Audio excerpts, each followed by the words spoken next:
బయట నుంచి తీసుకొచ్చి ఇక్కడ మనం మ్యానుఫ్యాక్చరింగ్ కూడా చేస్తాము. డిఫరెంట్ కంట్రీ నుంచి లైక్ ఇటలీ, టర్కీ, చైనా నుంచి తీసుకొచ్చి ఇక్కడ we want to real estate ఇప్పుడు చాలా బూమ్ అవుతుంది. హైదరాబాద్ కంప్లీట్లీ ఇంకా నెక్స్ట్ లెవెల్కి తీసుకొస్తారని అభివృద్ధి అవుతుందని చెప్పే నేను దీనికి రేవంత్ రెడ్డి గారు ముఖ్యమంత్రి అయిన తర్వాత హైదరాబాద్ ఇండియాలోనే ఒక రియల్ ఎస్టేట్ డెస్టినేషన్గా మారింది.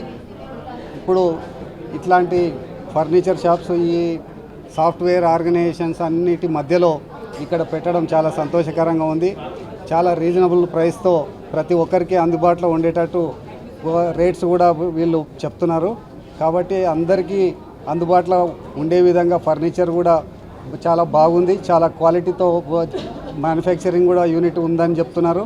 ఆ మ్యానుఫ్యాక్చరింగ్ యూనిట్ కూడా ఇక్కడనే పెట్టుకొని వాళ్ళు అందుబాటులోకి తీసుకొస్తారని చెప్పి ఆశిస్తున్నాం. ఈ రేవంత్ రెడ్డి గారు ముఖ్యమంత్రి అయిన తర్వాత మన క్రెడాయి వాళ్ళకి కానీ రియల్ ఎస్టేట్ వారికి చాలా ప్రోత్సాహకరంగా ప్రభుత్వం ఉంది. ప్రభుత్వం ప్రోత్సాహకరంగా తీసుకుపోతుందని ఆశిస్తున్నాను.